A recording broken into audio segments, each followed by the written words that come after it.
Gênesis 2. Assim os céus, a terra e todo o seu exército foram acabados. E havendo Deus acabado no dia 7º a obra que fizera, descansou no 7º dia de toda a sua obra que tinha feito. E abençoou Deus o dia 7º e o santificou, porque nele descansou de toda a sua obra que Deus criara e fizera. Estas são as origens dos céus e da terra, quando foram criados, no dia em que o Senhor Deus fez a terra e os céus, e toda a planta do campo que ainda não estava na terra, e toda a erva do campo que ainda não brotava, porque ainda o Senhor Deus não tinha feito chover sobre a terra, e não havia homem para lavrar a terra. Um vapor, porém, subia da terra, e regava toda a fez da terra. E formou o Senhor Deus o homem do pó da terra, e soprou em suas narinas o fôlego da vida, e o homem foi feito alma vivente. E plantou o Senhor Deus um jardim no Éden, do lado oriental, e pôs ali o homem que tinha formado. E o Senhor Deus fez brotar da terra toda a árvore agradável à vista e boa para a comida, e a árvore da vida no meio do jardim, e a árvore do conhecimento do bem e do mal. E saía um rio do Éden para regar o jardim, e dali se dividia, e se tornava em 4 braços. O nome do primeiro é Pison. Este é o que rodeia toda a terra de Havilá, onde há ouro. Se o ouro dessa terra é bom, ali há o bélio e a pedra sardônica. Se o nome do segundo rio é Gion. Este é o que rodeia toda a terra de Cuxi. E o nome do terceiro rio é Tigre. Este é o que vai para o lado oriental da Assíria. E o 4º rio é o Eufrates. E tomou o Senhor Deus o homem, e o pôs no jardim do Éden para o lavrar e o guardar.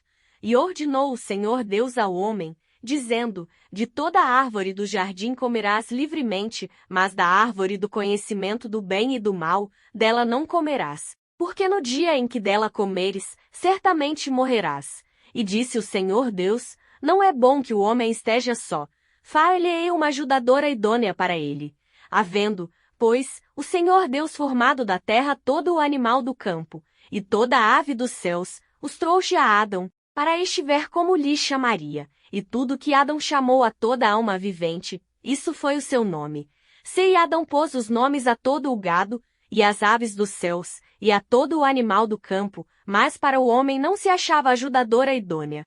Então o Senhor Deus fez cair um sono pesado sobre Adão, e este adormeceu, e tomou uma das suas costelas, e cerrou a carne em seu lugar.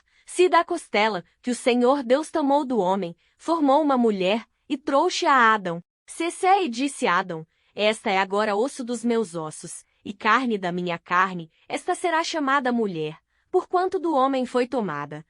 Portanto deixará o homem o seu pai e a sua mãe, e apegar-se-á a sua mulher, e serão ambos uma carne. Ambos estavam o homem e a sua mulher, e não se envergonhavam. Explorando a Bíblia, uma jornada versículo por versículo. Gênesis 2 contém um registro de um período muito remoto da história da humanidade. Nesse tempo, o primeiro casal ainda habitava o jardim do Éden. O pecado ainda não havia contaminado a natureza humana.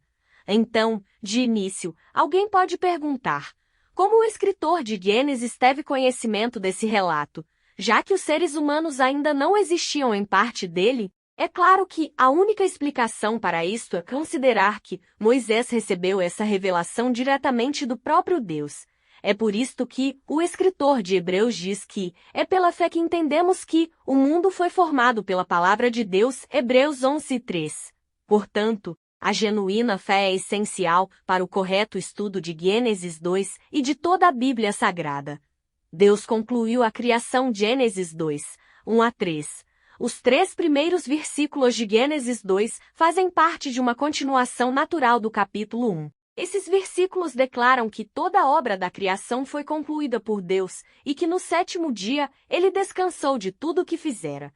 Há uma ênfase muito grande nesses versículos acerca do término da criação. 4 vezes o autor bíblico faz questão de afirmar que Deus concluiu toda a sua obra. Isso significa que todos os processos que ocorrem no universo não implicam numa continuação da criação, mas na verdade de que Deus sustenta continuamente a criação que está completa cf. Hebreus 1:3 também é importante entender que a afirmação de que Deus descansou no 7º dia não significa que ele estava cansado. Essa afirmação é mais um indicativo de que, de fato, Deus terminou completamente o seu trabalho da criação do mundo. Além disso, ao descansar no sétimo dia, Deus estabeleceu um padrão para o ciclo de trabalho do homem, mostrando a necessidade do descanso. A formação do homem, Gênesis 2, 4, 7.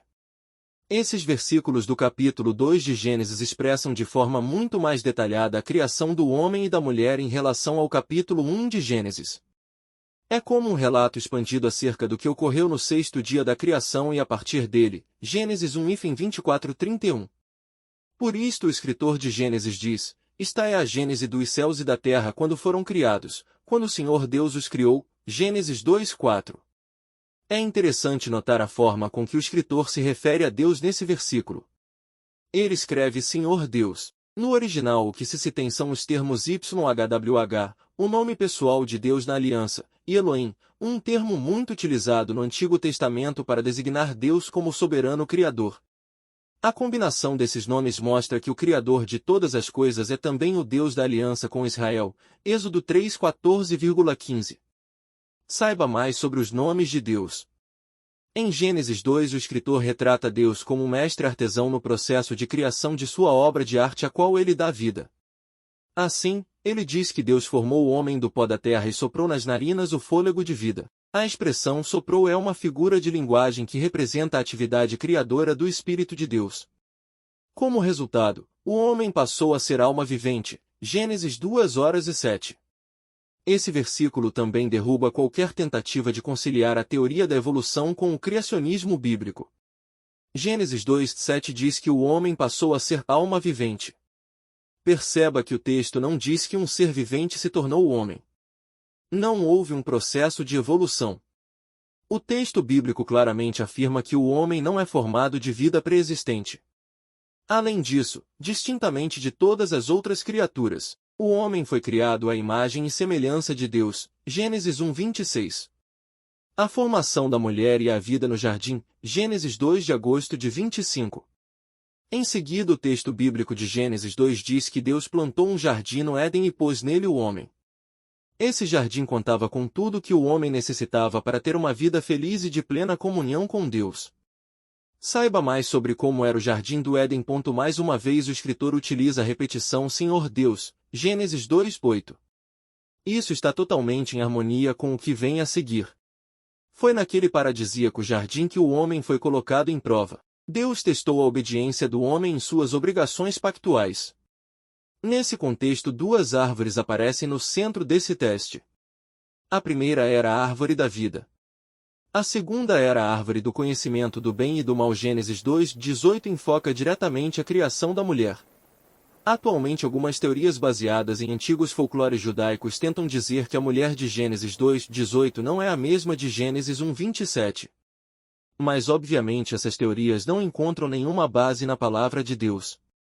Gênesis 2:18 mostra, simplesmente, o processo de criação da mulher de um modo mais detalhado. Esse versículo revela que inicialmente, ainda no sexto dia da criação, havia uma deficiência no estado de vida do homem, faltava-lhe uma auxiliadora.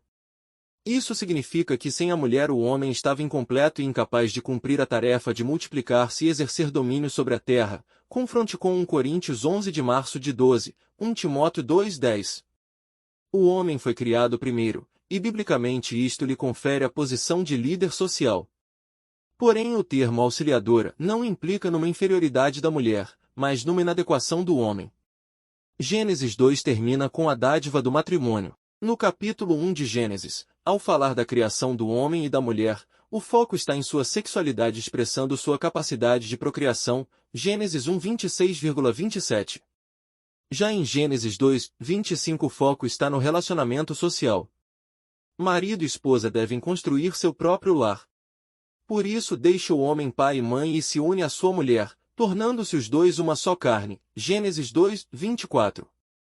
No canal Gospel Tavares, estamos empenhados em trazer para você uma experiência única de exploração da Palavra de Deus.